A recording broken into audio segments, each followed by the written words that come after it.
Do you consider this normal?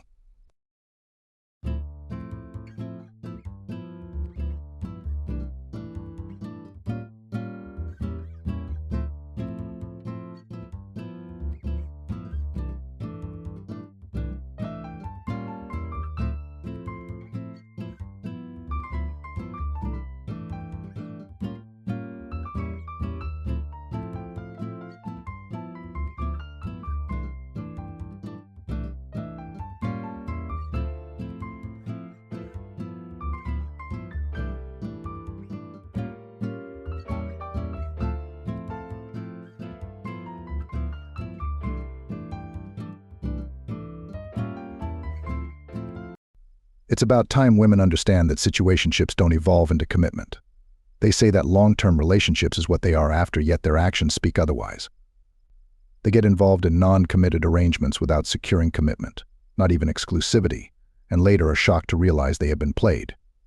Any person who takes this careless and devoid of meaning approach to dating should be avoided at all costs and considered a dating liability. But before we continue, if you want to help this message reach other men who may seek advice, guidance, or understanding, please like and subscribe. I don't know why I'm so hung up on him. He chooses every day not to be with me. He chooses every day not to take me on a date or send me flowers. He chooses every day not to love me out loud. And here I am just putting up with it, so. Here we are. Case in point. This woman is not talking about her husband or her long-term boyfriend giving her this uninterested treatment. She is referring to a situationship that she herself got into, with a man who clearly doesn't want her and views her as a side dish. Isn't it interesting, gentlemen? When women are in long, committed relationships, they don't accept such behavior from their committed partners. They divorce or leave men behind saying they deserve better. Yet when it comes to these men that they chase who never cared about them to begin with, they are willing to tolerate this for months or even years. How do you make sense of that? I think I'm going to be alone forever. And that thought on a Monday morning is just brutal, to be honest. So I had some news yesterday about my ex that I just feel like set me back. It's just set me back a little bit. It's not even that bad, to be honest, but you know how it goes. You just have good and bad days. And I've been so good for the last few months. I haven't been upset about it. I've just been getting on with my life. Have ruminated a little bit more than I would like to, but just getting on with life. And this, like I said, this news wasn't even that bad. It's just hit me at the wrong time, and I did get a bit upset, but I've got it all out now and hopefully back on track, right? So when I woke up this morning, I was like, right, let's get motivated and have a little look and see if there's anything decent on the dating apps. And to be honest, I do find it a bit soul-destroying, so I don't tend to go on very often. And by some miracle, I'd matched with somebody. And I thought, okay, this is a good start to the week. And he messaged me straight away, standard stuff, standard opening message, which I responded to. Message 2 from him was quite direct. It was basically asking me what I'm looking for. And I thought, oh, okay, this is a bit heavy for a Monday, but okay, this could be good. So I responded, standard stuff, nice guy, mutual connection, someone that's mature but got a silly side, etc. And then asked the same, what are you looking for? And his response was brunette, brown eyes, and a bit of a minx. It's at this point that this woman should decide if to cut this man off because they don't share the same interests, or to keep entertaining him, which would be in straight contrast with her supposed narrative that she is looking for something serious and long-lasting. Take a guess what she will do.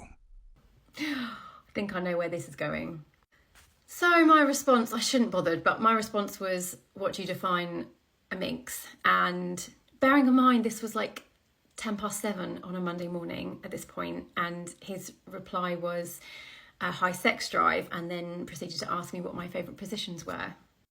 And I just think, I'm 4 years old. This guy's 37 years old. I thought we were over this now. This is the kind of behaviour that I expect from a 21-year-old, or when I was in my 20s.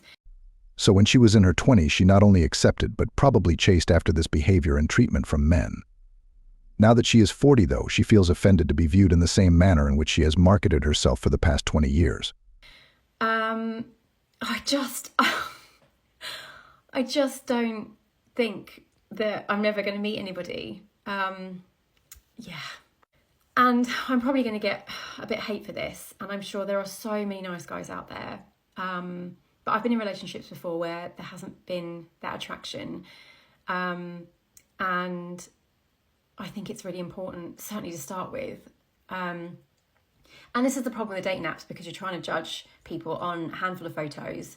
I don't consider myself particularly photogenic. I've managed to pull together a few half-decent ones.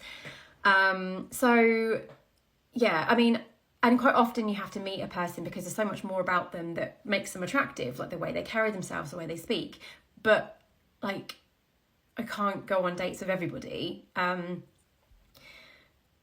miss the old-fashioned way. I don't like dating apps. I wish we could just go out and meet, like, normal people. But anyway, yeah, I just feel really deflated. And yeah, apparently the dating apps, there's not anyone that I'm attracted to within a 50-mile radius. And then the occasional few that do get through are weirdos or sex pests. There's nothing surprising about that. People who are extremely attractive have more options and tend to be more superficial. They find it harder to resist instant gratification. People who are less attractive and receive by extent less attention tend to focus on more meaningful things in life than looks and attention. If in a 50-mile radius you only feel attracted to a few guys, that speaks more about you than it does about men. This woman could choose to go for less attractive, but more stable and secure options, especially now that she is in her 40s. But we see that mentally she is still 20 and chasing after the meaningless and superficial things in life.